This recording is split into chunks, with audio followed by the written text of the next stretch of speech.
right, we are back. I'll give you the opportunity to introduce yourself. Hi, I am Christine Gregory, currently living in Cape Town as a model and entrepreneur. Happy to be here. Awesome. So, how about you tell me a little bit first about your entrepreneur side? What are you doing a little bit?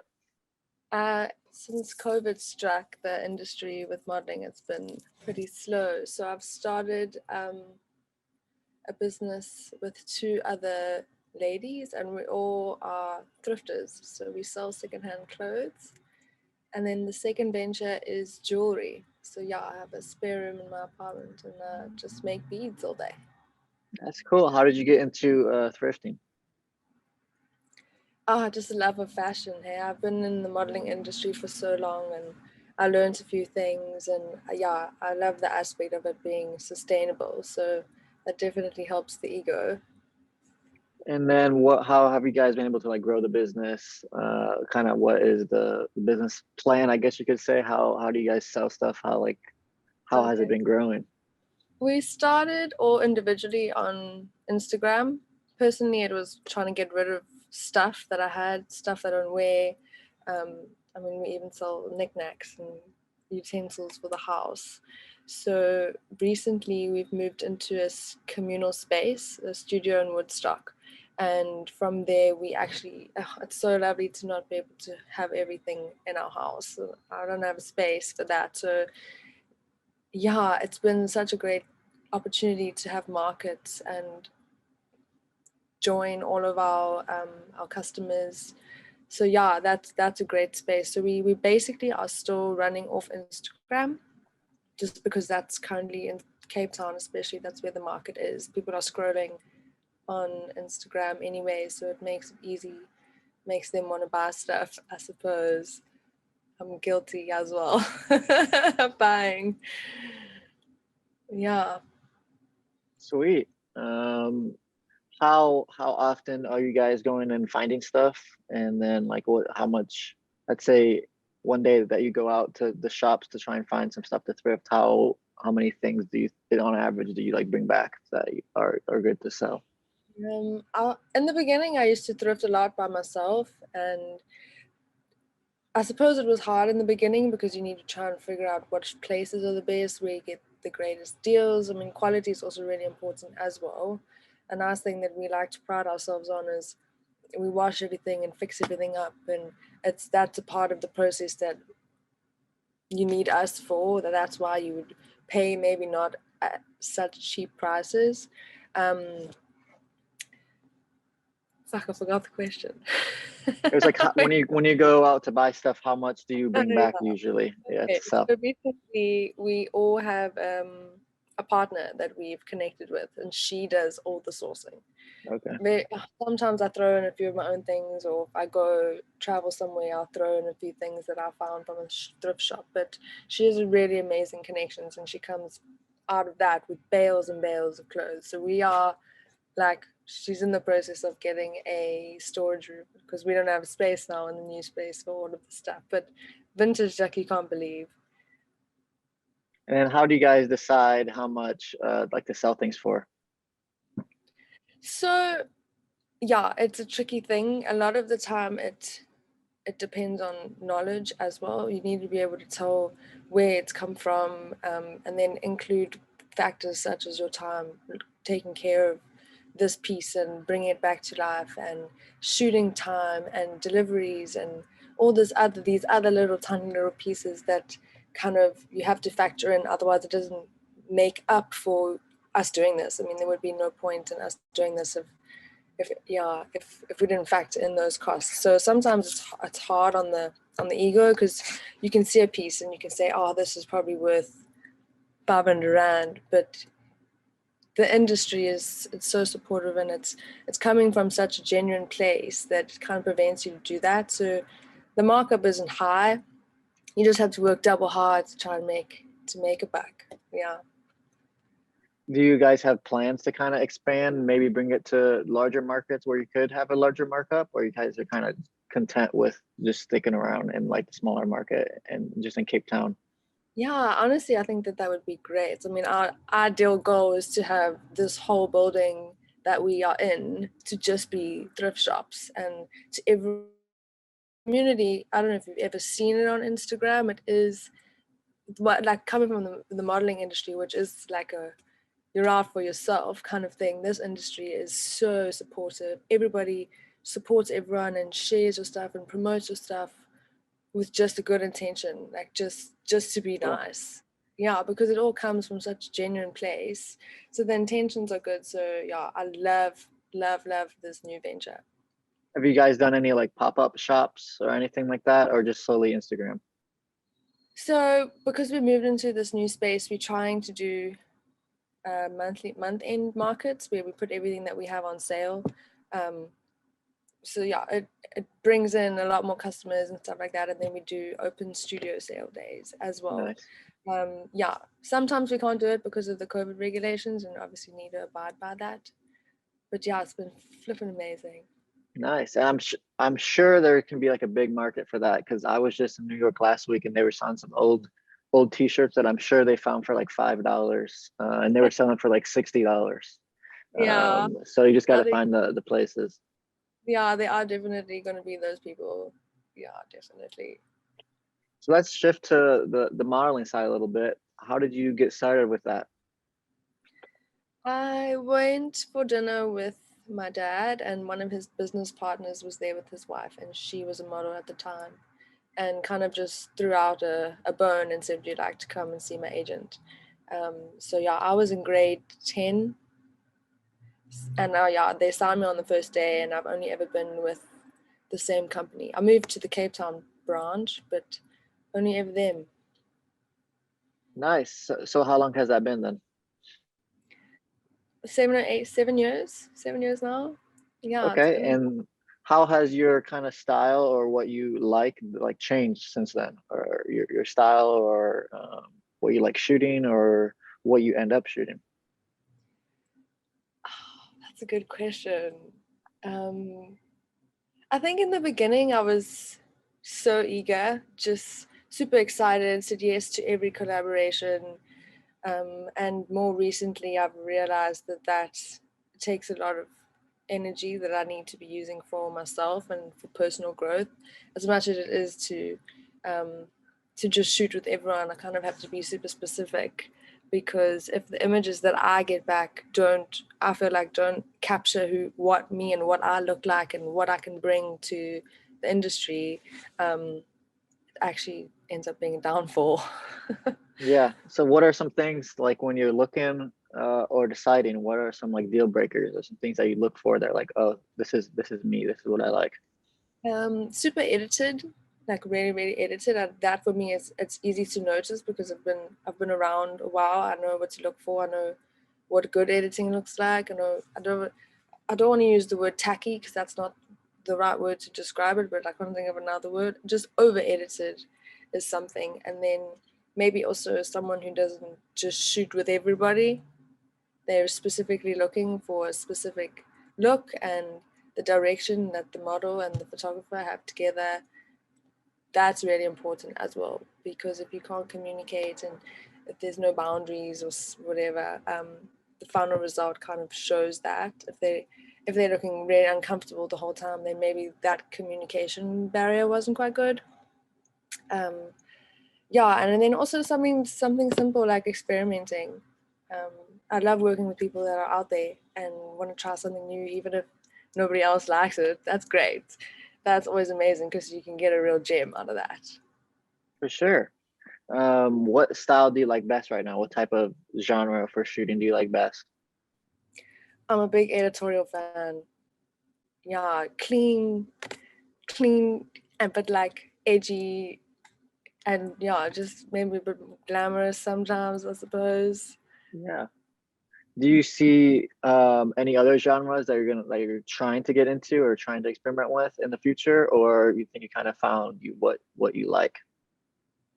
I think because I'm so heavily invested or passionate about fashion, it's difficult for me, even though I would like to go a swimwear route, and that would be great. And I am trying more now dip my toe into that because I do live in Cape Town.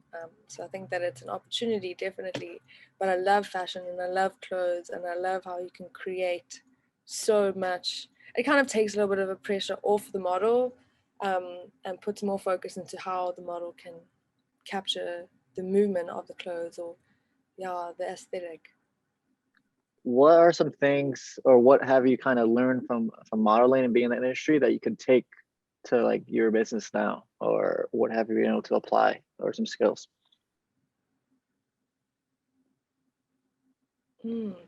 Um, well, I think doing a lot of e-commerce has helped me with thinking of poses, because I have to style and model the clothes now that I try to sell. So that's definitely a big strong point, and knowing what some people are looking for. When you're backstage and you're working a job, and you may look amazing in something, but they'll alter it on you so that their customer sees it in the way that they'll then want to purchase it, which is something that I've thought is really interesting as well. Nice. What I know a lot of models, sometimes they get kind of stuck and they are doing a lot of photo shoots, but they have other passions as well. You know what I mean? They maybe like fitness, or they just like, you open up a business, like they like to do other things. Yeah. What are some things or tips that you kind of have to kind of help other models be able to go and do other things, not just be stuck with the modeling industry, but be able to try other new things or test themselves with other businesses or other genres Yeah. or other fields? I think a big one is to just follow what you're interested in and just do that. Like actually just start. It doesn't have to be, I mean, both of the things that I'm spending all my time on now were just because, oh, that alarm's going off. It's okay. Just because I was interested in it. Because firstly, I couldn't find jewelry that I wanted to buy that was not so flippin' expensive. And I just started making it by myself. And there are a lot of times that I would say something that I think is valuable to know in the modeling industry. You get peaks. So unless you are one of those models that you're meant to be a model and life is about modeling, it's going to be great for you. But for other people, there are peaks, and you get a good season, and then you get times where there's literally nothing.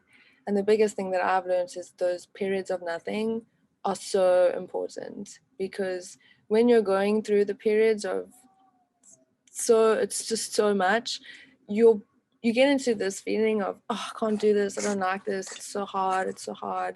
But then this period of break comes, and instead of thinking of it as, oh, I'm not good enough, I'm not booking any jobs, you can think of it as, oh, I finally have time to just do nothing, or to just do these things that I'm interested in. Great. I think that's a great tip just for anyone with any job, because I think that applies to a lot of people. There's like a hot streak, or when you're doing really good, and then there's like an off season, and you have to be able to build yourself and kind of figure out yourself during those off seasons, so you can develop yourself and be Helps the better for the. mindset. Yeah, I agree. What are some? I know you talked a little bit about it when you're looking for people to work with, but what are some tips that make good photographers, or what do you see that's something really good, a good quality right there? I think we could just start with like directing. What's some things that you notice that make your job easier? Oh, the biggest one for me is when a photographer knows some poses as well.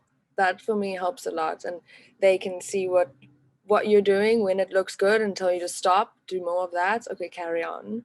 And a lot of the time, I mean, I've been in it for 7 years now, and I get to a point where I'm like, I actually don't know what to do next. I can't think of anything, and my memory banks run out. And so if they have any sort of idea, that inspiration can like connect, and it can flow a lot easier instead of just standing around trying to think of something to do next. I think that can be a challenge as well for any stage of creators, is finding new ideas and trying new ideas. So what do you do to find new ideas, or when you're stuck, or what do you do to get that creative spark? Dancing is a really good one. A lot of the time I dance on set. Because when I can't think of something to do, I'll just ride through that weird, awkward, goofy, I don't know what's happening, just roll with it. That normally helps a lot. If you are comfortable enough to just be weird, you get some great shots with that as well, and do weird stuff and be weird, and it's great. It can really be amazing. Yeah, it's a confidence thing. But yeah, dancing, be weird, be great. Nice. I think that's good. I think just from talking to other people as well, I think just getting yourself involved with other forms of art helps your your main form of art. You know what I mean? Just because it's a totally different field, but it still is somewhat doing the creative part of your brain. Yeah. What are some things with when working with photographers that you like or that help you out when they're planning the shoot? What do you like to see? The reference aspect, especially when I'm doing collabs, the reference aspect is really nice. It's nice to know what they are looking for, what they're good at, what they know they can achieve. There's no point in me having all these beautiful references and it's it's not gonna happen. I need to know that so that I can either tone it up, turn it down. That's quite important. And then yeah, bring back to that comfortability thing. There needs to be some sort of communication, just so that, let's say, before the day, you kind of you can gauge each other. Yeah, I think that that's really important. It's hard to produce straight away if you're feeling uncomfortable. What are some things that people can do to kind of speed up that comfortability process? I think knowing your boundaries is a big one. Knowing what you're comfortable with initially before going in. I'm a big overthinker, so I play out all these things in my head before I get on set so that I'm prepared if anything happens. But yeah, that you need to chat. Obviously, you need to talk the whole time. Well, it depends. I suppose it depends what type of person you are. If you are shy and still in the beginning stages, you can. I suppose you can open the communication by asking, "What could I do?" Um, Maybe making it known. Obviously, putting yourself in that vulnerable state and saying, "I feel a little bit uncomfortable. What could I do in this circumstance so that my body doesn't look so closed off?" Or if you're looking at, let's say, you decide that the model's feeling uncomfortable, you sit together and you look at the photos and you, yeah, go for a coffee before, if that's going to help break the ice. I think that's great. That's great tips. I've personally, with working, I've had two different types of kind of photo shoots. One where the model and the photographer are like talking directly and planning before. But some of like the ones where you work with agencies, sometimes you don't even know the photographer, you just show up that day, you know what I mean? Yes. And so how do you kind of work with that as well, where you're just kind of well, you kind of you're working, so but you're just like you show up and you're just like you don't know what to expect a little bit, and you kind of have to make it work because that also is your job right there. I think in that case, it is going to be probably more quiet in the beginning. But if you trust that you know what you're doing and they know what they're doing and you've been booked because you need to do something and they need to do something, I think working together, and it's quite an intimate experience working with a photographer. You close together, you continuously looking directly into the camera, into the eye. So that awkwardness does tend to dumb down a bit because you need to be open to the situation and to what's happening around you. I agree because especially with those projects, it's like there's a common goal in mind, you know what I mean? You just like we're doing Yeah. this project, so everyone needs to work together to make it happen, and it is a team effort. It's not just, oh, the model's just going to do the work and I'll just take the photos, or it's not just the photographer will tell me what to do, you know what I mean? It's like a team effort, and I think that's something that beginners don't understand, is like it's a team effort, it's a team Yeah. job. And do you have any tips as a photographer? For photographers, or a tip for models. From the photographer's point of view, what could a model do to help break the ice? um I think one thing, when I do photo shoots, I like to help people get comfortable. I kind of just like to alleviate any stress for them. So I kind of take charge, you know what I mean? I'm like, this is what we're gonna kind of do, this is how we can start. So that you don't have to be like, what am I doing? You know what I mean? Yeah. But kind of being open and saying, yes, let's try this out without Wow. just like knocking it before you even try it. You know what I mean? I think that's one thing. Because if we start the photo shoot and then the model's like, no, I'm not doing that, I'm not doing it, I do this, I'm not doing this, it kind of makes it a Yeah. little dead, you know what I mean? So I think that's one thing, just like going and trying stuff, even as you said, you Yeah. don't know how it's going to look, it could be weird and different, but Yeah. might as well try it. I think that's one big thing, just to go out Yeah. and try That, stuff.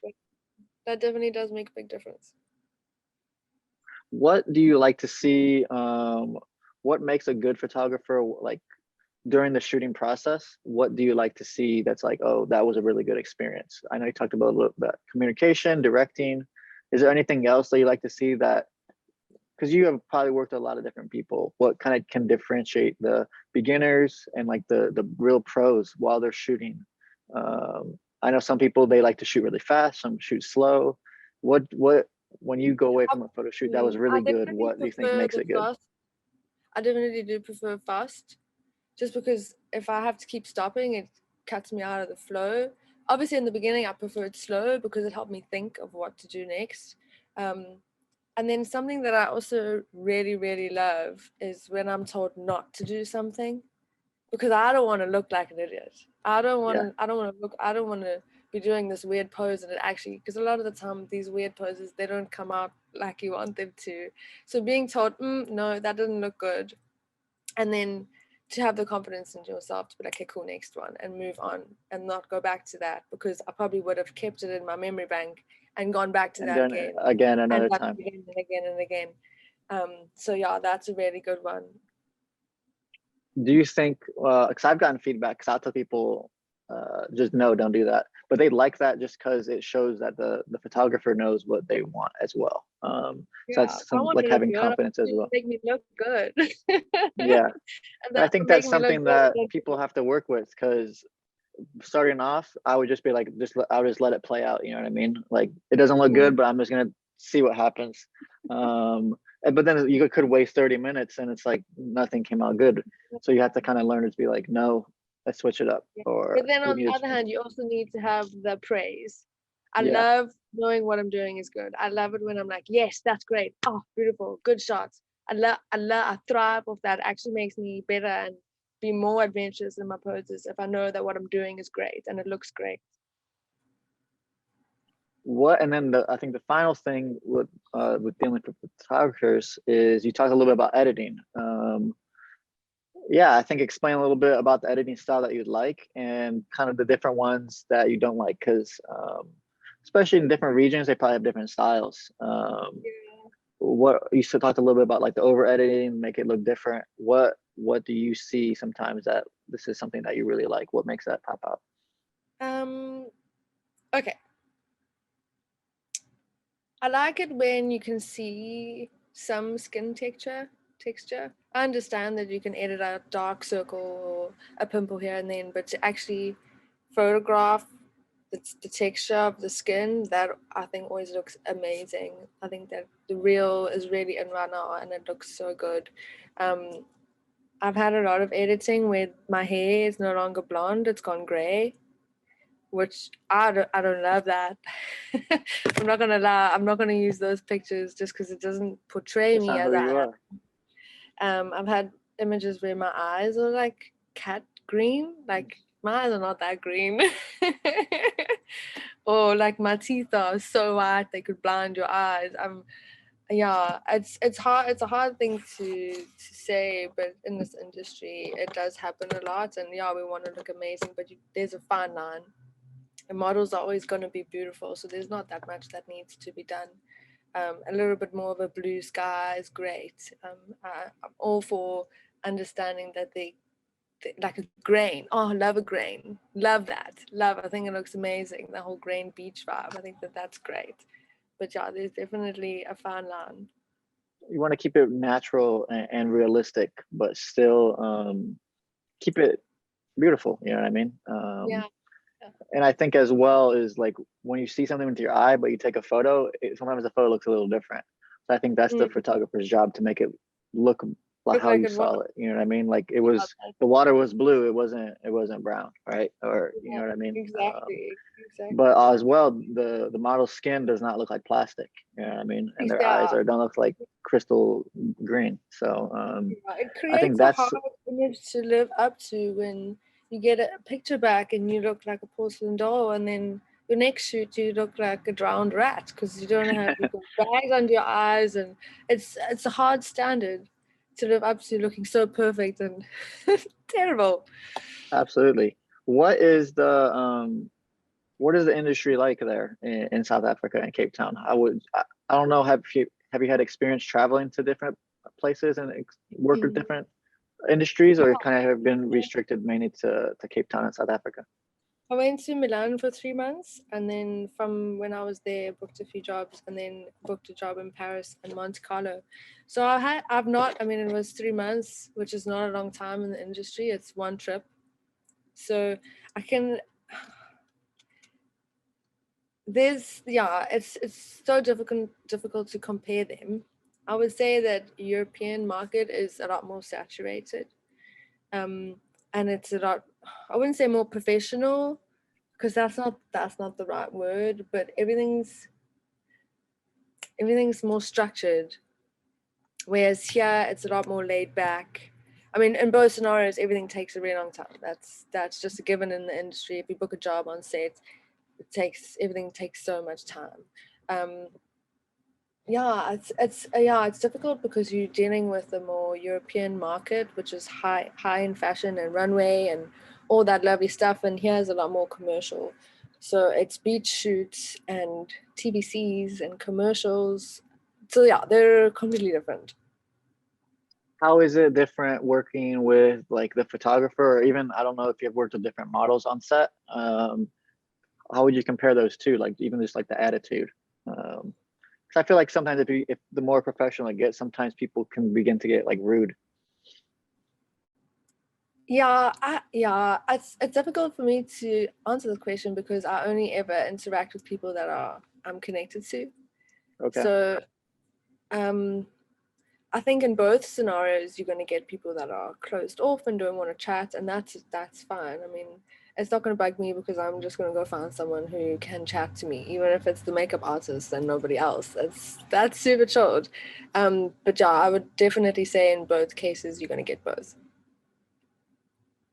Okay. Yeah, I agree. And it kind of comes to working as well with those different types of industries, like the on-set, the runway, and like the commercial. Like you were saying, there's different things that happen with each one. You know what I mean? And Mm, the level of structure is changed, and the amount of people involved changes as well. exactly. What are some ways that you are able to kind of use social media, your personal social media, to like begin building a brand, or even working and creating a personal business, because you are your own business kind of. How are you able to use social media to kind of be beneficial for that? I think the whole social media thing is, I mean, there's pros and cons to everything really, but a pro would definitely be being able to show other brands my personality. So knowing fashion and knowing clothes and knowing how to use the clothes to become brighter in some instance or whatever, that could be something that they look out for. So that's something that I definitely keep in mind. Showing that part of myself may help them think, oh, she knows a thing or two what she's talking about. She's learned a thing or two, and so when she gets on set, maybe she'll know how to work the clothes better than maybe someone else who doesn't post any fashion stuff on their page. Um, yeah. Has your kind of tactics, or like your view of it, of social media, changed since you started till now, or you kind of still have the same views of it? I don't think, no, I don't have the same views as I did when I started. Um, it consumes a lot of my life. Definitely do think that, and my social image. I mean, I don't think I'm probably more confident, but still insecure, still comparing myself to other people, more so when you are on social media more, which is a great opportunity to learn to love yourself and be self-compassionate as well. So it depends how you look at it. Yeah, I think that's great. And are there any challenges that you face as you continue to like to grow your page? Has there been any things that kind of any roadblocks you've had there? Yeah, I would say that a roadblock would be we're willing to work with anybody. I think that if you're not thinking about how it's perceived, then it could maybe be your detriment. I think that you need to really figure out who you are and what you want to, what you can give to the world. And knowing that my thing is fashion and clothes, I'm happy to work with any fashion brand and collaborate. But if it doesn't align with my morals and I go and tell people that I love this and I'm so happy to be working with this brand, I don't know if that really says a lot about my integrity and my character. Yeah, absolutely. You stay true to yourself and what you like. You know what I mean? Um, Yeah. do you see yourself staying in Cape Town, or do you have bigger goals to like go somewhere else, or are you happy and continue to grow there, or do you have any long term goals to kind of change things up or things that you're kind of following? Uh, I'm not someone who really thinks too far in the future. I would love to travel. I think that that's always been something I've always wanted to do. I wanted to grow by seeing other cultures, and because I know that that's such an incredible experience, and you can learn so much in one place, but you can learn just as much, just as much by traveling. So, yeah, I think that that would be great. But as for settling down anyway, I don't not like I have any aspirations. And how And soon do you? you think you would like to be traveling to do your projects? Chatted with my agency recently, and they said maybe next year. It's not really looking good right now, and I don't have a passport for anywhere Okay. but South Africa, so that does make things a bit difficult. But we move, and it's time for me to grow here, so it's all good. Yeah. Yeah. And you wish you lived somewhere else. Well, I live in United States right now in South Florida. But I do travel a lot. Like I was just in Cape Town. Yeah. I'm hopefully we're going to Europe next month. But I do travel a lot, and I think that is why I had that question of like, do you notice any differences? Yeah. Because me personally, just working with people, I notice big differences. Just like each area has their own like attitude and like style and vibe. You know what I mean? Like Hawaii is one style, like very relaxed, but still kind of uptight. And then United States, like California, everyone thinks they're the best.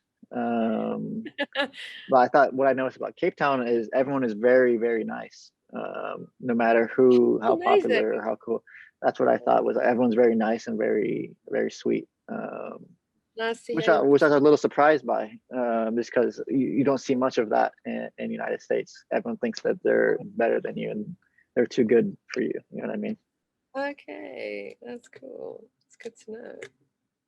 Sweet. Well, thank you for coming on. I thought we did a great job. If you want to give yourself a little like shout out right here, you can even shout out your business, and then I'll put it on the screen as well, wherever they can find you or whatever pages you have. Okay. My Instagram page is Didi Not Dexter, and then my thrifting page is Pretty Please Thrift Me, and the beads is Yumi and Beads. All right. Well, I'll put those on the screen. All right, Cool. everyone. That Thank is you all so much for for having today. me.